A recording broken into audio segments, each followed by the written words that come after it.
Pangeran Harry mengatakan kepada E.T. Pirang ia ingin mendapatkan kembali ayah dan saudaranya. Ia menegaskan bahwa dirinya ingin menjadi bagian dari sebuah keluarga, bukan sekadar sebuah institusi.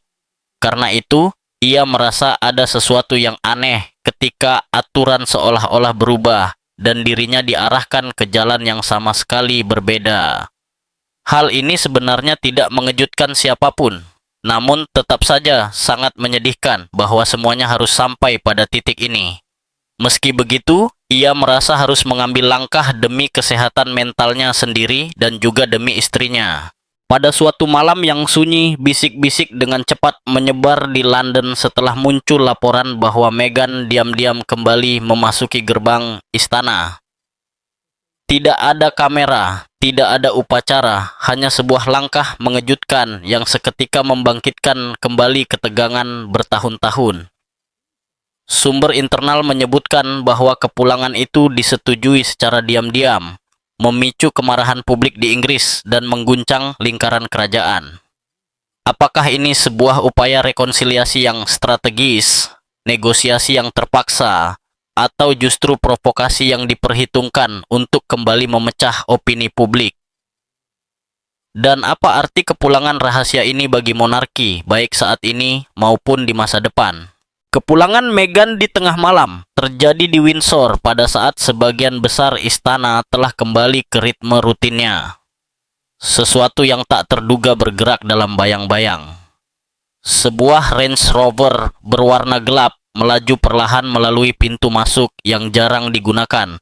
Tak lama setelah pukul 11 malam, kehadirannya nyaris tak disadari dunia luar, namun jelas terlihat oleh mereka yang terbiasa memperhatikan setiap detail. Identitas diperiksa, kode diverifikasi, dan gerbang dibuka tanpa ragu. Dalam hitungan detik, kendaraan itu menghilang ke area pribadi istana, membawa seorang tamu yang kepulangannya tidak pernah dimaksudkan untuk diketahui publik. Dari kursi belakang, Meghan turun dengan pakaian sederhana, wajahnya sebagian tertutup. Ia tidak berhenti sejenak. Seorang petugas pengamanan segera mengarahkannya menuju sebuah pintu masuk yang hanya dikenal oleh staf senior dan anggota keluarga terpercaya. Pintu itu sudah terbuka bahkan sebelum ia mencapainya, menandakan bahwa kedatangannya telah direncanakan dengan sangat matang. Di dalam, ia berjalan melewati lorong-lorong sempit yang syarat sejarah, jauh dari ruang publik yang dikenal jutaan orang. Di bagian lain istana, aktivitas tetap berjalan meski tidak sepenuhnya tanpa gangguan. Menjelang tengah malam, seorang petugas kebersihan melihat cahaya menyala di sebuah ruangan yang biasanya gelap hingga pagi. Suara percakapan terdengar pelan di lorong. Salah satunya terdengar lebih tua, tenang namun tegas, sementara yang lain terdengar terkendali dan penuh perhitungan. Jelas, ini bukan obrolan ringan, melainkan pembahasan persoalan berat yang akhirnya diungkapkan. Menjelang dini hari, pengamanan tambahan terlihat di sekitar sayap pribadi keluarga kerajaan. Kehadiran mereka senyap namun jelas. Tidak ada penjelasan yang diberikan, dan memang tidak diperlukan. Saat fajar mendekat, kegelisahan mulai terasa di antara staf di balik layar. Sebuah kendaraan berlapis kaca gelap terparkir di halaman yang biasanya hanya digunakan oleh anggota kerajaan paling senior. Langkah kaki terdengar di dekat ruang kerja pribadi sang raja hingga larut malam. Cangkir kopi baru dan gelas yang telah digunakan muncul di ruangan yang sebelumnya telah dibersihkan. Sistem keamanan beroperasi dengan pola khusus yang biasanya hanya digunakan dalam situasi sangat sensitif. Pukul 7 pagi, bisikan mulai menyebar dari satu lorong ke lorong lain. Meghan telah kembali, bukan untuk seremoni, bukan untuk kamera, dan tanpa agenda resmi. Kehadirannya saja sudah cukup menunjukkan urgensi. Sudah lama ia tidak berada di dalam lingkungan kerajaan dan kepulangannya yang tiba-tiba tanpa pengakuan publik berbicara lebih keras daripada pernyataan apapun. Di ruang makan pribadi, sarapan disiapkan untuk 2 orang. Detailnya begitu jelas dan tak terbantahkan. Para staf tak lagi memerlukan konfirmasi. Seseorang yang sangat penting masih berada di dalam istana dan percakapan belum berakhir. Meghan tetap tak terlihat saat pagi berlangsung. Mobilnya tersembunyi, pergerakannya dilindungi oleh keheningan. Namun di luar tembok istana, keheningan itu mulai rapuh. Gagasan tentang kepulangannya secara rahasia memicu emosi kuat di seluruh Inggris. Pertanyaan berubah menjadi kemarahan, spekulasi menjadi kecaman. Mengapa sekarang? Mengapa harus diam-diam? Dan apa yang terjadi di balik pintu tertutup hingga tak bisa menunggu lebih lama? Di dalam Windsor, staf bekerja dengan penuh kehati-hatian menghindari lorong tertentu, merendahkan suara, dan memahami bobot peristiwa yang sedang berlangsung. Apapun alasan yang membawa Meghan kembali malam itu cukup serius, hingga melampaui tradisi, jadwal, dan ekspektasi publik. Seiring waktu berlalu, satu hal menjadi jelas. Ini bukan sekadar kunjungan pribadi, ini adalah momen yang berpotensi mengubah hubungan, membuka kembali luka lama, dan memicu reaksi nasional yang tak bisa dibendung oleh kerahasiaan. Ketukan pintu itu datang larut malam, menandai sebuah pertemuan yang hampir tak pernah dibayangkan siapapun. Raja Charles duduk di ruang kerjanya, dikelilingi sejarah lintas generasi. Saat Meghan masuk dan duduk di kursi di hadapannya, suasana terasa berat oleh keheningan, aroma kayu, dan ketegangan yang tak terucap. Sementara di luar, kemarahan publik sudah mulai memuncak akibat kabar kepulangannya yang senyap. Tanpa seremoni, Charles menggeser sebuah map tebal ke atas meja. Di dalamnya terdapat dokumen-dokumen terkait aset kerajaan, perwalian, dan warisan masa depan. Sebagian berasal dari puluhan tahun lalu, sebagian lainnya diperbarui hingga tahun 2023. Meghan membaca dokumen itu dengan saksama, baris demi baris, menyerap bagaimana keputusan-keputusan yang diambil selama ketidakhadirannya telah mengubah arah keuangan, bukan hanya bagi dirinya sendiri, tetapi juga bagi anak-anaknya. Nada pembicaraan tetap terkendali, hampir terasa dingin dan teknis ketika Charles menjelaskan setiap klausul, tanda tangan, serta bobot hukum dari tiap halaman. Ini belum menyentuh soal permintaan maaf. Ini adalah soal konsekuensi. Pembahasan pun meluas, dengan semakin banyak anggota kerajaan senior mengurangi tugas publik dan masalah kesehatan yang membayangi. Charles berbicara terus terang tentang tekanan yang dihadapi William dan Catherine, serta keseimbangan rapuh yang harus dijaga oleh institusi kerajaan. Ia memaparkan sebuah usulan yang memungkinkan Meghan memiliki peran terbatas tanpa harus kembali menjalani kehidupan kerajaan sepenuhnya atau menetap kembali di Inggris. Rencana yang disusun oleh para penasihat dan pengacara itu mencakup penampilan selektif, keterlibatan dalam kegiatan amal, serta batasan tegas yang dirancang untuk meredakan kemarahan publik sekaligus melindungi citra monarki. Meghan mendengarkan tanpa menyela, namun ketika ia berbicara, ucapannya tajam dan terukur. Ia mempertanyakan bagaimana mungkin sebuah peran bisa dijalankan di bawah sorotan tanpa henti, terutama setelah semua yang terjadi sejak tahun 2020. Charles mengakui badai media yang terus bergulir dan mengungkapkan strategi yang selama ini menjadi bagian dari kehidupan dan tugasnya sebagai anggota kerajaan. Strategi itu ditujukan untuk melunakkan persepsi publik seiring waktu, meski ia mengakui tidak ada jaminan keberhasilan. Di luar istana, opini publik sudah memanas. Tajuk utama media menggambarkan pertemuan itu sebagai bukti privilege dan pengkhianatan. Isu keuangan kembali mengemuka. Charles menjelaskan bahwa sejumlah sumber pendapatan dan hak atas properti masih secara hukum terikat pada status Meghan, meskipun ia menjalani kehidupan mandiri di luar negeri. Beberapa pengaturan kini memerlukan persetujuan langsung darinya. Yang lain memiliki tenggat waktu yang berkaitan dengan peristiwa-peristiwa yang direncanakan pada tahun 2025. Perubahan diajukan untuk melindungi kepentingannya sekaligus membatasi potensi konflik di masa depan. Setiap halaman mencerminkan persiapan berbulan-bulan. Jam demi jam berlalu. Pembicaraan hukum perlahan bergeser ke ranah yang lebih rapuh. Charles berbicara tentang penyesalan, tentang tahun-tahun yang hilang bersama cucu-cucunya, dan tentang bagaimana tekanan publik telah mengeraskan luka-luka pribadi. Meghan membalas dengan kisahnya sendiri tentang perasaan terpapar dan tidak terlindungi. Kata-katanya tenang namun tegas. Untuk pertama kalinya, tak satu pun dari mereka meninggikan suara. Mereka saling mendengarkan. Menjelang pukul 3 pagi, pembahasan kembali pada hal-hal praktis. Pertemuan lanjutan diusulkan, garis waktu disusun, dan urgensi sejumlah keputusan ditegaskan. Meghan meminta waktu, menegaskan bahwa ia tidak akan menandatangani apapun tanpa pertimbangan matang. Charles menyetujui permintaan itu, meski bayang-bayang waktu terasa berat di antara mereka.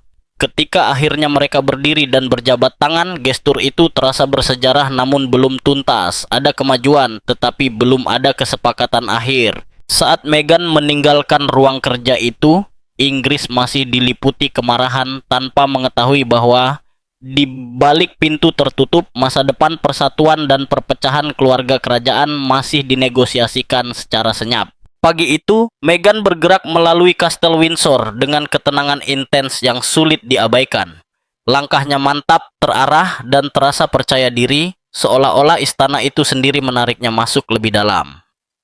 Para staf pertama kali melihatnya meninggalkan sebuah pertemuan pribadi tak lama setelah fajar, bukan menuju koridor hunian yang biasa, melainkan ke bagian-bagian kastel yang jarang dikunjungi, bahkan oleh bangsawan senior. Bisik-bisik mengikuti, lebih banyak melalui tatapan terkejut daripada suara. Ia memasuki ruangan-ruangan yang telah ditutup sejak lama sebelum tahun 2020. Ruang-ruang yang seolah membeku dalam waktu, tertutup debu tipis dan cahaya redup. Perabotan dari dekade-dekade lampau tetap tak tersentuh, menyimpan kenangan akan pertemuan, pertengkaran, dan perayaan yang telah lama dilupakan publik. Meghan mengusap ringan tepi meja dan bingkai, bukan untuk mencari benda, melainkan makna. Tim keamanan memantau pergerakannya dari jarak jauh, memberinya akses berdasarkan hak keluarga lama, meski tujuan langkahnya membingungkan semua yang memperhatikan. Alih-alih mengikuti jalur yang logis, ia berpindah dari satu area ke area lain yang syarat akan simbolisme dan ingatan. Ia berhenti di sebuah perpustakaan sempit, tempat foto-foto berbingkai menceritakan sejarah keluarga lintas generasi. Beberapa menit kemudian, ia terlihat di koridor layanan yang biasanya hanya digunakan staf dapur dan perawatan. Dari sana, ia mengamati aula-aula megah dari sudut yang tak terlihat, mempelajari bagaimana kekuasaan dan tradisi tampak dari balik layar. Seolah-olah ia sedang mempelajari istana dari arah sebaliknya. Di lantai atas yang telah lama ditutup, Meghan berdiri di depan potret-potret berusia ratusan tahun. Ia meneliti wajah-wajah itu dengan saksama, membaca nama dan tanggal, menyerap beratnya garis keturunan. Di sayap lain, ia meminta akses ke arsip kerajaan. Para arsiparis, terikat oleh protokol, menyediakan dokumen-dokumen yang merinci gelar, adat warisan, dan presiden yang telah berlangsung selama berabad-abad. Selama lebih dari 1 jam, Meghan menulis catatan dengan tangan. Fokusnya tajam dan penuh tujuan. Menjelang tengah hari, kabar tentang penelitiannya mulai menyebar secara diam-diam di kalangan staf, menimbulkan rasa gelisah yang kian roret. Langkahnya kemudian membawanya ke kapel pribadi, sebuah tempat yang biasanya hanya digunakan untuk momen-momen keluarga yang sangat intim. Ia duduk sendirian di sana dalam keheningan, hanya sesekali terganggu oleh suara langkah kaki dari kejauhan. Mereka yang bertugas di area itu merasakan keseriusan suasana dan memilih menjaga jarak. Catatan log kemudian menunjukkan bahwa dalam 1 pagi saja, Meghan telah mengakses lebih banyak bagian kastel dibandingkan sebagian besar penghuni dalam hitungan bulan. Fakta ini kelak memicu perdebatan panas di luar tembok istana. Di beberapa kesempatan, ia berhenti di depan pintu-pintu yang diketahui milik anggota keluarga senior.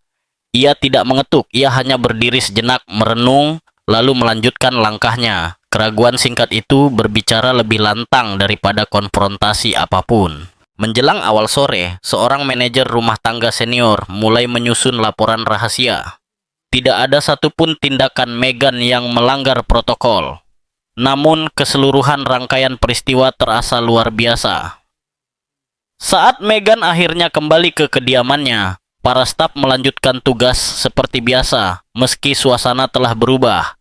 Dalam hitungan jam, reaksi meluas melampaui istana dan kemarahan publik di Inggris pun memuncak.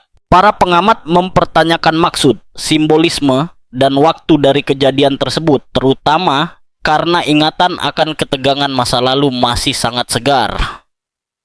Tahun-tahun seperti 2018 dan 2020 kembali dibicarakan, dikaitkan dengan pernikahan, kepergian, dan luka lama yang belum pernah benar-benar sembuh. Makna sejati dari pagi itu tetap terkunci di balik pintu tertutup. Bagi sebagian orang itu tampak seperti penutupan sebuah bab. Bagi yang lain, sebuah langkah terukur untuk merebut kembali ruang dan pengaruh. Namun satu hal jelas. Langkah diam Meghan di dalam Kastel Windsor telah mengguncang sebuah institusi yang dibangun di atas rutinitas, dan gaungnya terasa jauh melampaui dinding-dinding kuno istana. Namun ketika peringatan itu akhirnya sampai ke Pangeran William, rangkaian peristiwa mengejutkan pun mulai bergerak di dalam dinding bersejarah Istana Kensington. Ketenangan pagi di sana pecah sesaat setelah pukul 8 ketika sebuah peringatan sunyi diterima William, seketika mengubah suasana di sekelilingnya. Meghan terlihat berada di Windsor Castle. Tiba secara rahasia pada malam sebelumnya, kunjungannya masih berlangsung, tidak ada pemberitahuan sebelumnya, tidak ada pengarahan bersama, dan tidak ada waktu untuk bersiap. Dalam sekejap, bobot kabar itu terasa berat, bukan hanya bagi William, tetapi juga bagi keseimbangan rapuh yang selama bertahun-tahun dijaga oleh monarki. Ini bukan panggilan keluarga biasa, ini adalah kedatangan yang diatur dengan ketelitian dan kerahasiaan tinggi. Dilaporkan berada langsung di bawah pengawasan Raja Charles sendiri. Hanya lingkaran dalam yang sangat terbatas yang mengetahuinya. Bagi yang lain, termasuk pewaris takhta, berita itu datang seperti petir di siang bolong. Di luar tembok istana, bisik-bisik telah menyebar, dan di seluruh Inggris, reaksi publik muncul dengan cepat dan keras. Bukan rasa ingin tahu yang mendominasi, melainkan kemarahan. William bergerak cepat. Menjelang pertengahan pagi, tim keamanan dikerahkan. Suara mesin kendaraan terdengar saat ia berangkat menuju Windsor. Perjalanan itu sunyi, keheningan yang dipenuhi konsekuensi yang tak terucap. Dalam beberapa tahun terakhir, monarki telah menghadapi wawancara kontroversial, tuduhan, dan sorotan global. Kepercayaan menjadi sesuatu yang langka. Pertemuan pribadi seperti ini yang berlangsung tertutup kembali membuka luka yang banyak orang yakini belum sempat sembuh. Di dalam Kastel Windsor, ketegangan terasa di setiap lorong. Para staf menyingkir saat William melintas, menyadari pentingnya momen tersebut. Ketika ia memasuki ruang kerja ayahnya, tidak ada pengumuman atau jeda. Raja Charles menatapnya tanpa terkejut, seolah-olah pertemuan ini memang tak terelakkan. Penjelasan disampaikan dengan hati-hati. Pertemuan itu dimaksudkan agar tetap terbatas, fokus, dan bebas dari rivalitas lama, sebagai ruang percakapan langsung tanpa tekanan. Namun alasan itu tidak banyak meredakan dampaknya. William menegaskan bahwa kerahasiaan itu sendiri adalah masalah utama. Setelah semua yang terjadi sejak 2020, monarki tidak lagi mampu menghadapi kejutan. Keputusan pribadi selalu membawa konsekuensi publik. Di luar gerbang istana, kemarahan publik terus membara, mempertanyakan motif dan mengkhawatirkan babak baru ketidakstabilan. Charles berbicara tentang persoalan hukum, pengaturan keuangan, dan detail-detail yang belum terselesaikan, yang menurutnya perlu ditangani terlepas dari emosi. Ia menegaskan bahwa tidak ada satupun yang dibahas mengancam masa depan mahkota atau peran William di dalamnya.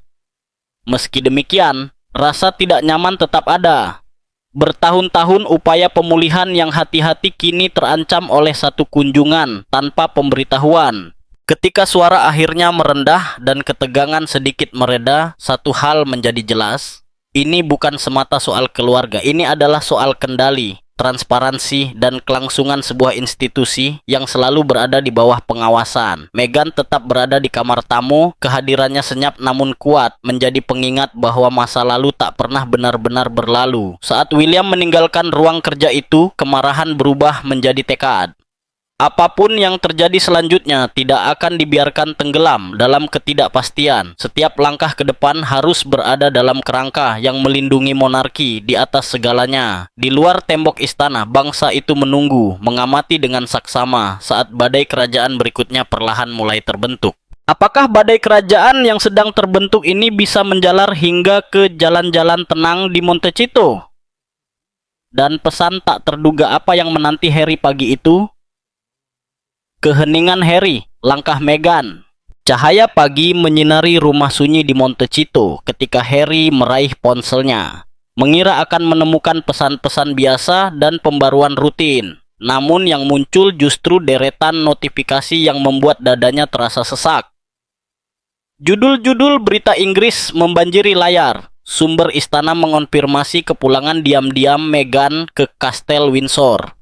Penanda waktu menunjukkan berita itu baru saja pecah kurang dari 1 jam sebelumnya. Namun dampaknya sudah terasa seperti gejolak nasional. Saat Harry duduk di tempat tidur, Inggris telah dilanda kemarahan. Para komentator memperdebatkan motif, waktu, dan makna dari langkah mendadak ini bagi monarki yang sudah berada di bawah tekanan.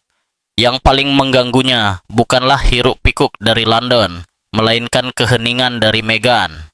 Tidak ada telepon. Tidak ada peringatan, hanya foto-foto gerbang Windsor yang beredar daring, laporan kedatangan larut malam, dan klaim tentang pertemuan tertutup di dalam istana. Beberapa artikel menyebut adanya pembicaraan dengan Raja Charles. Yang lain berbisik soal urusan hukum dan keluarga yang tertunda sejak 2020. Tidak satu pun menyebut nama Harry. Pengabaian itu terasa disengaja. Seiring hari berjalan di California, narasi terus berubah. Para analis mengungkit tanggal-tanggal lama September 2022, pemakaman Ratu Elizabeth II. Mei 2023, momen penobatan ketika ketegangan sempat memuncak lalu mereda tanpa penyelesaian nyata. Kepulangan Meghan membuka kembali semua luka itu. Ketidakhadirannya dari kehidupan kerajaan selama bertahun-tahun justru membuat kejutan ini semakin tajam. Jika ia telah menyeberangi Atlantik secara diam-diam, maka perencanaan pasti dimulai beberapa hari sebelumnya. Itu berarti keputusan telah diambil tanpa melibatkannya. Harry mencoba menelepon, hanya bertemu dengan pesan suara. Ia menulis pesan, menghapusnya, lalu menulis ulang dengan hati-hati. Setiap upaya yang tak terjawab memperdalam perasaan bahwa sesuatu yang penting sedang berlangsung di luar jangkauannya. Pesan dari teman-teman mulai berdatangan, menanyakan apakah kabar itu benar, apakah ia akan memberi pernyataan, apakah rekonsiliasi akhirnya terjadi. Ia mengabaikan semuanya, berjalan mondar-mandir di ruangan yang dulu dirancang sebagai simbol kebebasan dari kendali istana, namun kini terasa rapuh. Di seberang lautan, Windsor menyimpan ketegangannya sendiri. Laporan menempatkan Meghan masih berada di dalam kawasan kastel hingga larut malam. Pertemuan itu digambarkan singkat namun intens. Ada yang mengatakan fokusnya pada pengaturan masa depan, yang lain menyebut upaya meredam krisis setelah berbulan-bulan pemberitaan negatif.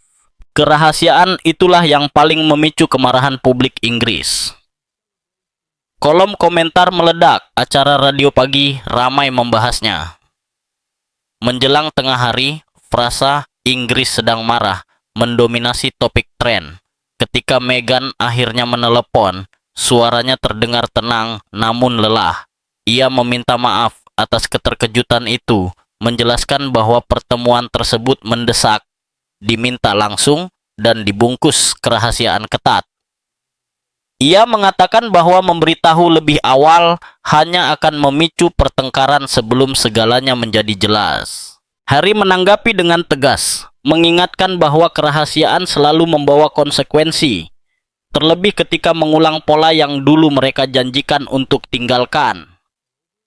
Rincian disampaikan perlahan, Windsor, kunjungan singkat, percakapan yang sengaja dibiarkan terbuka. Tidak ada kesepakatan akhir, tegas Meghan, hanya pintu-pintu yang kembali terbuka. Namun dampak emosionalnya terasa berat. Ini bukan sekadar kunjungan, ini adalah perubahan arah. Kepulangan diam-diam Meghan menantang batas-batas yang telah mereka bangun bersama dan mengaduk opini publik yang sudah terbelah. Saat panggilan berakhir, Harry berdiri terpaku, ponsel masih di tangannya, menyadari bahwa momen ini tidak akan hilang bersama siklus berita. Di antara Montecito dan Windsor, kepercayaan, kemandirian, dan masa depan kemitraan mereka sedang diuji, sementara satu negara mengamati dengan marah, penasaran, dan menunggu apa yang akan terjadi selanjutnya. Sementara bangsa itu menatap penuh perhatian, pikiran, dan keputusan rahasia apa yang menghantui William saat ia melangkah melalui lorong-lorong sunyi Kastel Windsor. Malam yang tak bisa disembunyikan Windsor. William bergerak melalui Kastel Windsor dengan langkah terukur, keheningan larut malam melekat pada dinding batu seperti kenangan yang hidup. Potret para raja masa lalu menjulang saat ia lewat mata-mata yang dilukis, seolah mengikuti dengan penilaian diam. Kabar itu baru saja sampai beberapa menit sebelumnya. Meghan berada di dalam kastel, tinggal di kamar tamu. Kehadirannya diatur secara rahasia dan dimaksudkan untuk tak terlihat. Namun kerahasiaan itu telah gagal. Bahkan sebelum William tiba di pintu, bisik-bisik telah melesat melewati gerbang istana dan menyebar ke seluruh Inggris. Kemarahan publik mulai membesar. Inggris sedang murka. Pintu terbuka memperlihatkan Meghan berpakaian sederhana, ekspresinya sulit dibaca. Ruangan di belakangnya terasa tidak stabil, dokumen berserakan, tas perjalanan setengah terbuka, cangkir-cangkir dibiarkan di atas meja kecil. Tidak ada yang menunjukkan niat tinggal lama, segalanya menandakan urgensi. William melangkah masuk, namun tidak duduk. Udara di antara mereka terasa tegang, dipenuhi sejarah yang tak bisa dihapus. Ia tidak meninggikan suara, tetapi kata-katanya berbobot. Ia ingin tahu mengapa Meghan berada di sini. Setelah bertahun-tahun wawancara eksplosif, tuduhan terbuka, dan kepergian dramatis dari kehidupan kerajaan, kepulangannya yang sunyi ke Windsor terasa hampir mustahil untuk dijelaskan. Meghan menjawab dengan tenang bahwa ia datang atas permintaan raja. Raja Charles sendiri yang meminta pertemuan itu. Pertemuan itu menurut Meghan sepenuhnya diatur oleh pihak istana, termasuk pengamanan dan kerahasiaan. Ia menegaskan bahwa dirinya tidak memaksa kembali. Ia hanya menanggapi panggilan langsung dari sang raja, tidak lebih dari itu. William langsung menolak pandangan tersebut. Baginya, tidak ada lagi hal yang melibatkan Meghan yang bisa benar-benar bersifat pribadi. Para staf sudah mengetahuinya. Pejabat istana bergerak tergesa-gesa. Media terus mengintai. Publik bereaksi dengan kemarahan. Keyakinan Meghan bahwa ia bisa keluar masuk ruang kerajaan tanpa dampak apapun menurut William menunjukkan kegagalan memahami efek kehadirannya. Institusi itu masih berusaha memulihkan diri dan kunjungan ini berisiko membuka kembali luka yang baru saja mulai menutup. Meghan membalas dengan tegas. Ia mengingatkan bahwa William tidak memiliki wewenang untuk mengatur akses kepada raja. Ia menuduh William bertindak sebagai penjaga gerbang, menentukan siapa yang dianggap penting dan siapa yang disingkirkan. Selama bertahun-tahun, katanya, keputusan diambil tanpa suaranya, sudut pandangnya diabaikan sementara narasi merugikan dibiarkan berkembang tanpa bantahan. Ia mengungkit momen-momen ketika pengarahan istana tak pernah dijawab saat keheningan terasa seperti pengkhianatan. Kendali diri William akhirnya runtuh. Ia berbicara tentang kerusakan yang terjadi sejak 2020, reputasi yang terguncang, dan kepercayaan yang hancur. Ia menyebut tekanan yang dialami Catherine, beban yang ditanggung monarki di masa transisi yang rapuh, serta harga yang harus dibayar oleh mereka yang ditinggalkan. Pilihan, katanya, selalu memiliki konsekuensi, dan konsekuensi itu tidak menghilang hanya karena waktu berlalu atau karena sebuah pertemuan pribadi diatur secara rahasia. Percakapan menjadi semakin tajam, menjauh dari situasi saat ini dan kembali ke kepahitan lama. Meghan menegaskan bahwa ia tidak mencari jalan kembali ke tugas kerajaan, juga tidak menginginkan kehidupan setengah-setengah dengan hak istimewa selektif di dua benua. Pertemuan tersebut katanya berfokus pada urusan hukum dan keuangan yang terkait dengan posisinya sebagai menantu raja, hal-hal yang tetap ada terlepas dari tempat tinggalnya. Ia tidak bisa begitu saja dihapus hanya karena kehadirannya menimbulkan ketidaknyamanan. William menjawab dengan peringatan keras. Monarki, katanya, tidak bisa bertahan dengan langkah setengah-setengah. Tidak ada ruang bagi peran yang kabur atau negosiasi diam-diam di balik pintu tertutup. Stabilitas menuntut kejelasan. Seseorang harus sepenuhnya berada di dalam institusi dan tunduk pada aturannya, atau sepenuhnya berada di luar. Tanggapan Meghan dingin dan tegas. William bukan raja. Keputusan tentang keluarga dan akses berada di tangan Charles semata. Ia akan mempertahankan hubungan itu dengan atau tanpa persetujuan siapapun. Percakapan pun berakhir. William bertahan sejenak melihat tekad keras yang dulu terasa akrab, namun kini tampak jauh. Tanpa berkata apa-apa lagi, ia berbalik dan berjalan kembali ke lorong, sadar bahwa keheningan di belakangnya tak akan bertahan lama. Di luar dinding-dinding kuno itu, cerita sudah hidup dan kemarahan bangsa baru saja mulai membara. Seiring kemarahan publik meningkat, pengungkapan mengejutkan pun muncul dari panggilan video larut malam Meghan dari Kastel Windsor. Perjalanan kerajaan yang tersembunyi, sambungan video terhubung larut pada jam ketika kesabaran menipis dan kebenaran lebih mudah terungkap. Dari sebuah ruangan sunyi di dalam Kastel Windsor, Meghan menyesuaikan kamera. Dinding polos di belakangnya, kelelahan hari itu tampak jelas di wajahnya. Di layar lain, di Montecito, Harry menatap tanpa bicara, merasakan bahwa sesuatu telah berubah jauh sebelum panggilan dimulai. Apa yang seharusnya menjadi penjelasan tenang justru membuka retakan yang lebih dalam. Dibangun dari kerahasiaan, waktu, dan keputusan yang diambil jauh dari rumah. Meghan tidak memulai dengan alasan. Ia menyampaikan fakta-fakta dengan ketelitian. Hampir 2 minggu sebelumnya, sebuah pesan pribadi telah sampai kepadanya, mendesak agar ia segera kembali ke Inggris untuk urusan keluarga yang bersifat rahasia. Permintaan itu tegas, dengan syarat ketat, tanpa pemberitahuan awal, tanpa diskusi keluar. Ia menyetujuinya, percaya bahwa kerahasiaan adalah harga yang harus dibayar demi kemajuan. Pada awal Maret, ia terbang secara diam-diam, menghindari perhatian, melangkah kembali ke dunia yang ia kira telah ditinggalkan. Kabar kehadirannya kemudian bocor, dan ketika itu terjadi, reaksi di seluruh Inggris cepat dan tanpa ampun. Di dalam Windsor, percakapan berlangsung satu demi satu. Raja Charles berbicara lebih dulu, tenang dan terukur, memaparkan urusan hukum yang membutuhkan perhatian segera. Dokumen diletakkan di meja, rincian aset, rencana keuangan jangka panjang, keputusan yang menyentuh masa depan anak-anak mereka. Meghan mendengarkan, bertanya, dan akhirnya menandatangani dokumen-dokumen yang ia anggap bersifat prosedural. Ia meyakinkan dirinya bahwa ini adalah langkah praktis, bukan jebakan emosional. Namun suasana membawa gema masa lalu, dan setiap tanda tangan terasa lebih berat dari yang ia duga. Ketegangan mencapai puncaknya ketika William memasuki ruangan. Frustrasinya terbuka, kata-katanya tajam. Ia menuntut kejelasan, mendesak arah yang pasti, dan memperingatkan bahwa garis yang kabur hanya akan memperdalam perpecahan. Meghan tetap teguh, menegaskan bahwa ia mampu mengambil keputusan tanpa tekanan. Meski begitu, pertukaran itu meninggalkan bekas. Jelas bahwa pertemuan pribadi seringkali berubah menjadi konfrontasi. Ketika sejarah dan kewajiban saling berbenturan, kembali ke panggilan itu, satu hal terus mengganggu pikiran Harry dan tak memberinya ketenangan, keheningan. Ia baru mengetahui bahwa Meghan telah mengetahui rencana perjalanan tersebut selama berminggu-minggu dan memilih untuk tidak memberitahunya.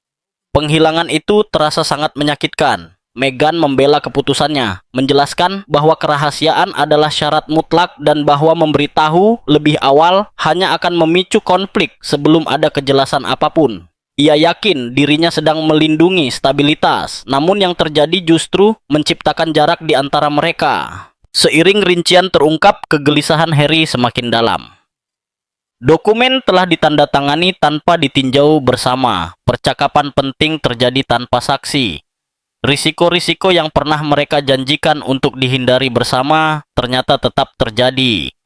Meghan menolak anggapan itu, bersikeras bahwa ia bertindak dengan penuh pertimbangan dan kemandirian. Ia menegaskan bahwa dirinya bukan figur pasif dalam hidupnya sendiri dan tidak akan diperlakukan sebagai penonton.